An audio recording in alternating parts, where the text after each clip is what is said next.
Assalamualaikum warahmatullahi wabarakatuh. Halo semuanya. Perkenalkan, nama saya Lia Wulandari, jurusan Manajemen Keuangan Syariah semester 5. Di sini saya akan memenuhi tugas ulangan tengah semester mata kuliah Ekonometrika dengan membuat video tentang regresi data panel menggunakan FYUS 12 dan uji asumsi klasik beserta dengan interpretasinya. Nah, di sini langsung saja kita mulai ke pembahasan regresi data panel. Apa sih yang dimaksud dengan regresi data panel? Nah, secara sederhana, data panel ini dapat diartikan sebagai model regresi yang digunakan pada penelitian yang bersifat panel. Nah, regresi data panel ini merupakan pengembangan dari regresi linier, metode ordinary least square atau OLS yang memiliki kekhususan dari segi data, tujuan, serta analisis datanya. Nah, dari segi jenis data, regresi data panel ini memiliki karakteristik data yang bersifat cross-section dan time series. Sedangkan dilihat dari tujuannya, data panel ini berguna untuk melihat perbedaan karakteristik antara setiap bank dalam beberapa periode pada objek penelitian. Baik, selanjutnya di sini ada analisis pemilihan model. Dalam model estimasi model regresi menggunakan data panel dapat dilakukan melalui 3 pendekatan. Yang pertama ada Common Effect Model, ini atau CEM, Fixed Effect Model atau FEM, dan Random Effect Model atau REM. Nah, dari 3 model regresi yang bisa digunakan untuk mengestimasi data panel, model regresi dengan hasil yang terbaiklah yang akan digunakan dalam menganalisis. Maka dalam penelitian ini, untuk mengetahui model terbaik yang akan digunakan dalam menganalisis, apakah model Common Effect Model, apakah Fixed Effect Model, atau Random Effect Model, maka harus dilakukan pengujian terlebih dahulu menggunakan 3 uji. Yang pertama ada uji Chow, yang kedua ada uji Hausman, yang ketiga ada uji LM.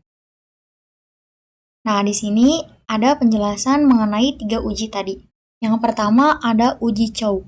Uji Chow ini dilakukan untuk membandingkan atau memilih mana yang terbaik antara Common Effect Model atau Fixed Effect Model.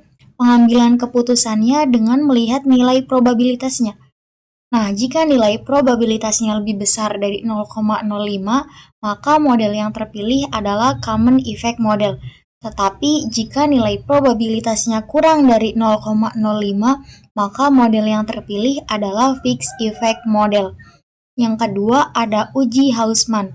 Uji Hausman dilakukan untuk membandingkan atau memilih mana model yang terbaik antara Fixed Effect Model dan Random Effect Model. Pengambilan keputusannya sama kayak yang Chow. Tapi beda, kalau ini mah dengan melihat nilai probabilitas. Jika nilainya lebih dari 0,05, maka model yang terpilih adalah random.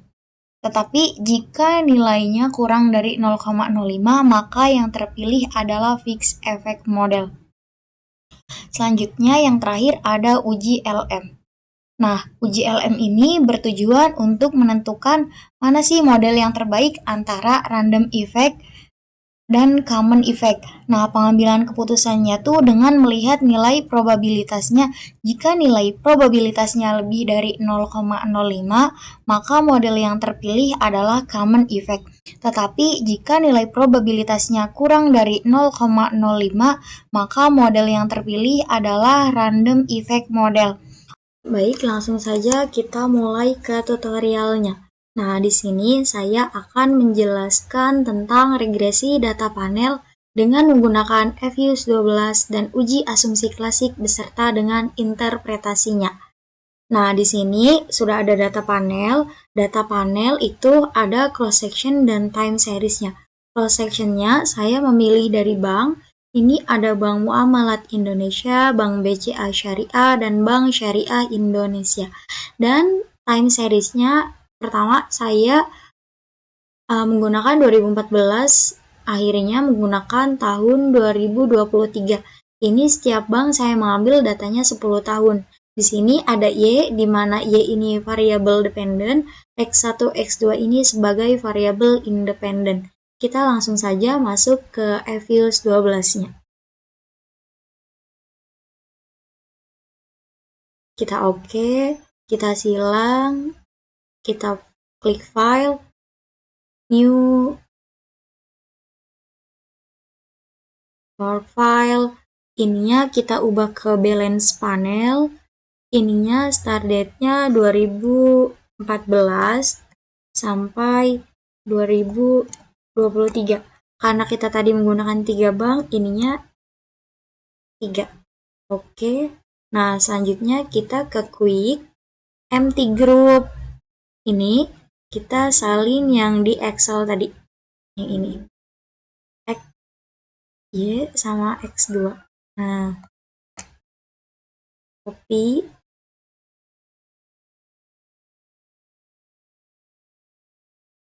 Ini. Paste. Kita rubah ininya Y. Oke. X1.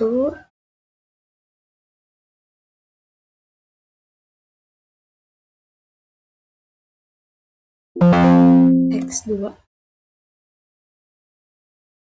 Nah, karena ini, tapi sebelum itu kita klik ininya dulu. Klik kanan, open, ask question. Karena ini data panel, kita pilih yang ini, yang panel option. Nah, di sini ada 3 model. Yang pertama ada non, fixed, random. Di mana non ini common effect model, fixed effect model, dan random effect model. Pertama kita pilih non, terus oke. Kita namain common effect model. KEM. Kita estimate. Kita ganti lagi ke yang fixed effect model. Oke. Kita namain lagi. Jadi FEM. Oke. Kita estimate lagi. Kita ganti ke yang random. Nah, kita off. Kita namain lagi. Ini berarti REM. Random Effect Model. Kita oke. Nah, selanjutnya kita estimate lagi. Dilanjut dengan melakukan pengujian pemilihan model. Nah, pertama ada uji Chow, uji Hausman, dan uji LM.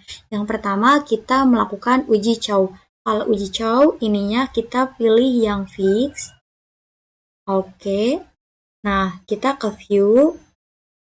Random effect testing, pilih yang pertama. Nah, ini hasil uji Chow-nya. Kita salin ke Word.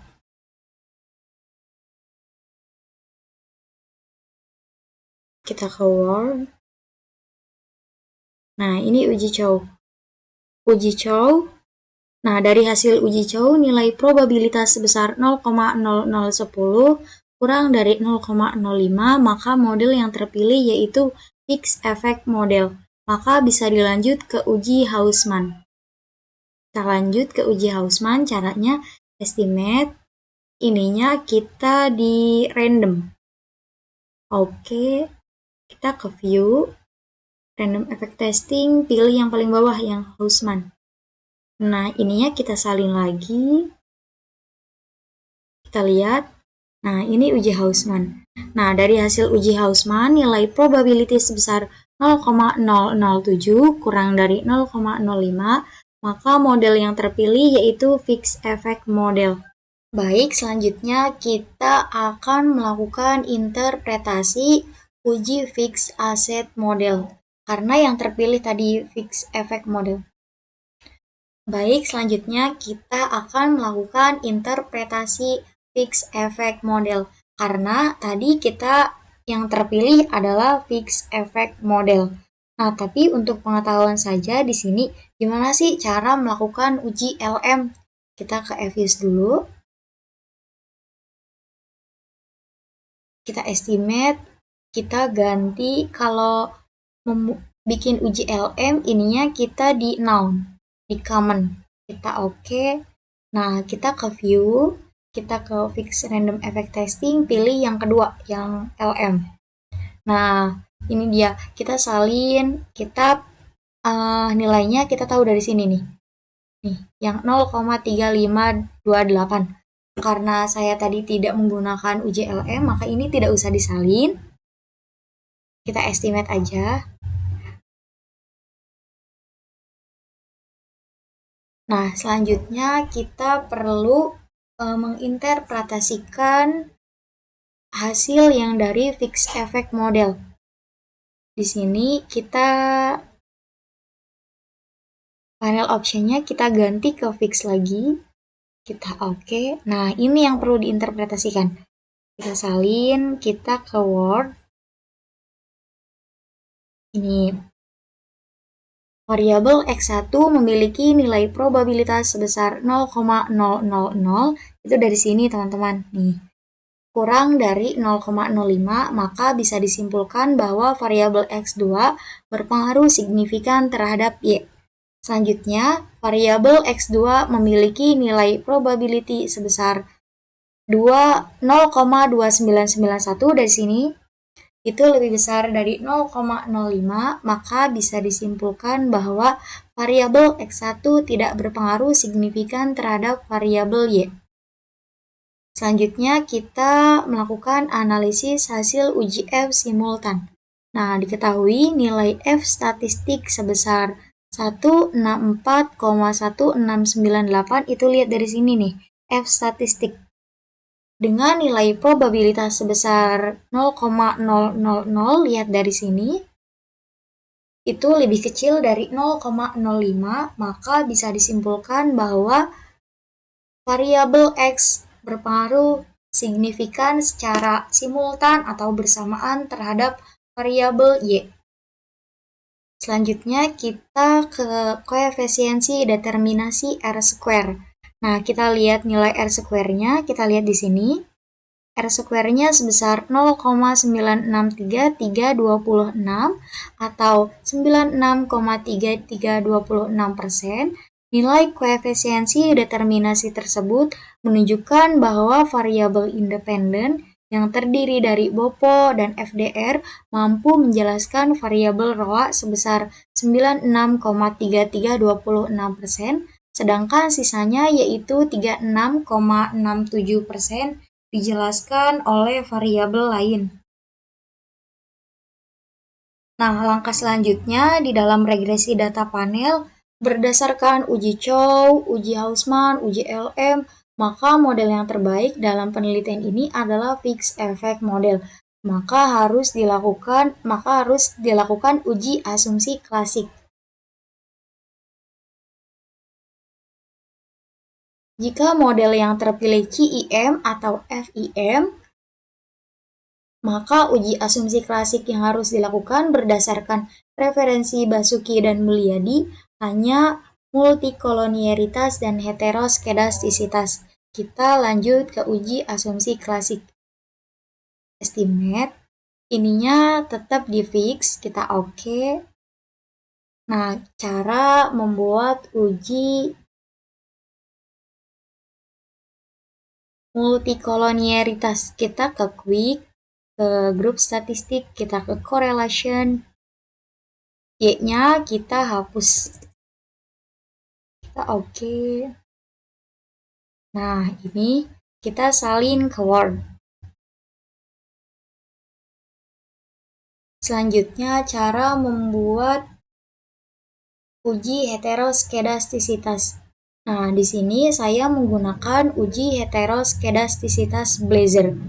Kita estimate lagi. Nah, gini teman-teman caranya. Kita ketik ABS dalam kurung resid tutup kurung variabel C. Nah, kita oke. Nah, ini kita salin ke Word. Karena di sini saya sudah salin, nah ini dia. Uji asumsi klasik, uji multikolonialitas. Nah, di sini dari hasil uji multikolonialitas, nilai correlation sebesar 0,483089.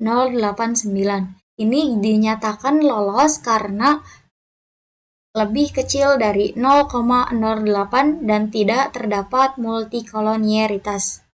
Selanjutnya ke uji heteroskedastisitas. Nah, kita lihat nilai yang X1 yang ini.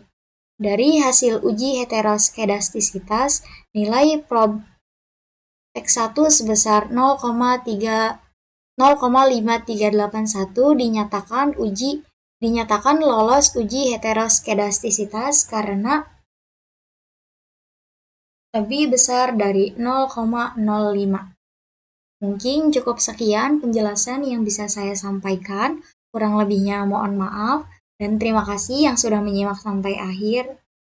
Wassalamualaikum warahmatullahi wabarakatuh.